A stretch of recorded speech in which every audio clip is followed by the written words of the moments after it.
कभी कभी जिंदगी हमें वो नहीं देती जो हम चाहते हैं, लेकिन शायद वो हमसे कुछ बड़ा चाहती है। ये कहानी है एक ऐसे लड़के की जिसके हाथ में कभी क्रिकेट बैट नहीं था, लेकिन उसके दिल में पूरा मैदान बसता था। जिसके पास जूते नहीं थे, लेकिन सपनों की रफ्तार किसी प्रोफेशनल खिलाड़ी से कम नहीं थी।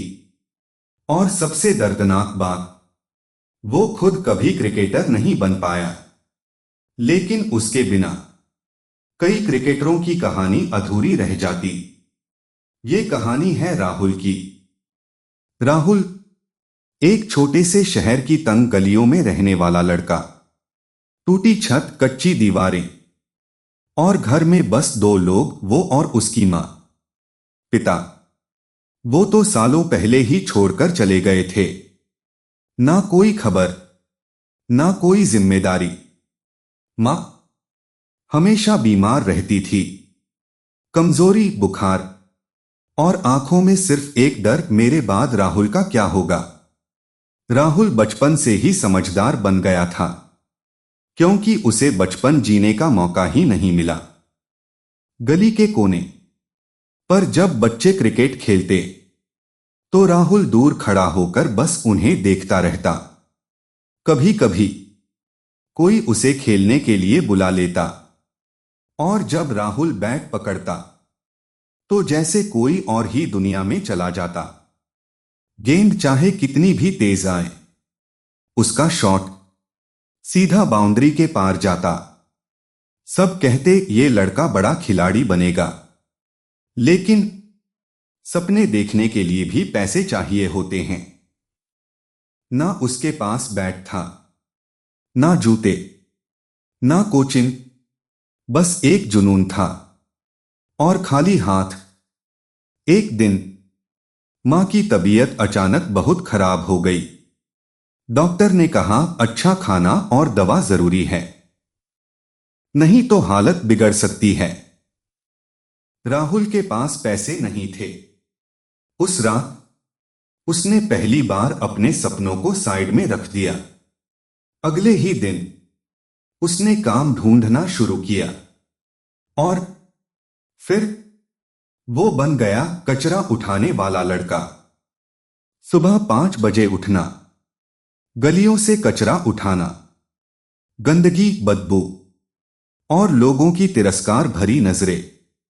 लेकिन राहुल के लिए ये सिर्फ काम नहीं था, ये उसकी मां की जिंदगी थी।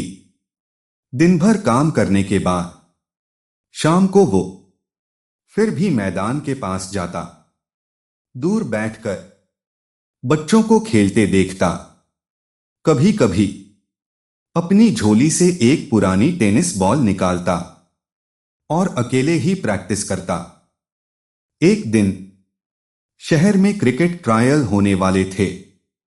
राहुल ने हिम्मत जुटाई और वहां पहुंच गया, लेकिन जैसे ही उसने एंट्री करने की कोशिश की, गेट पर खड़े गार्ड ने उसे रोक दिया।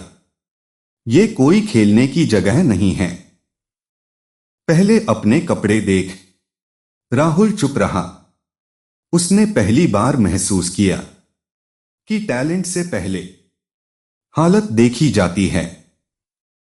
वो बिना कुछ कहे वापस चला गया। उस दिन उसने क्रिकेट खेलना नहीं छोड़ा, लेकिन क्रिकेटर बनने का सपना छोड़ दिया। कुछ साल बीत गए। राहुल अब बड़ा हो चुका था। एक दिन उसे शहर के एक बड़े क्रिकेट ग्राउंड में काम मिल गया, ग्राउंड स्टाफ के रूप में। अब वो मैदान के अंदर था, लेकिन खिलाड़ी नहीं।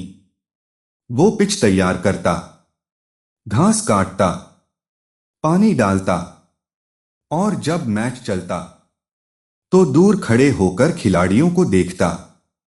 कभी कभी जब सब चले जाते, तो वो उसी पिच पर बैटिंग करता, जैसे वो खुद मैच खेल रहा हो।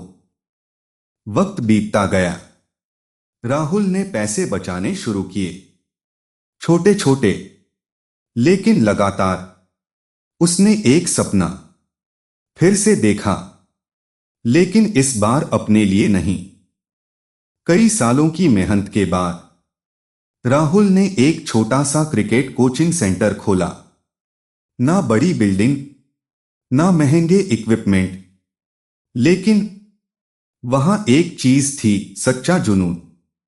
राहुल बच्चों को सिर्फ क्रिकेट नहीं सिखाता था, वो उन्हें सिखाता था हालात चाहे जैसे हों, हार मत मानो। धीरे धीरे उसके सेंटर से बच्चे निकलने लगे। कुछ जिला स्तर तक पहुंचे, कुछ राज्य स्तर तक, और फिर एक दिन उसके एक स्टूडेंट ने इंडिया टीम में जगह बना ली। टीवी पर इंटरव्यू में उससे पूछा गया, आपकी सफलता का श्रेय किसे जाता है? उसने कहा, एक ऐसे इंसान को डोट, जो खुद कभी क्रिकेटर नहीं बन पाया, लेकिन उसने मुझे बना दिया। नाम पूछा गया और पूरी दुनिया ने पहली बार सुना, राहुल। राहुल टीवी के सामने बैठा था, आंखों में आंसू थे, लेकिन इस बार दर्द के नहीं, गर्व के। उसने धीरे से आसमान की तरफ देखा और कहा, शायद मेरे सपने पूरे नहीं हुए, लेकिन मैंने उन्हें मरने भी नहीं दिया। जिंदगी हमेशा आपको वो नहीं देती जो आप चाहते हैं, लेकिन अगर आप हार नहीं मानते तो वो आपको ऐसा मौका देती है जिससे आप किसी और की जिंदगी बदल सकते हैं। कभी कभी खुद जीतने से बड़ा होता है किसी और को जीतते देखना।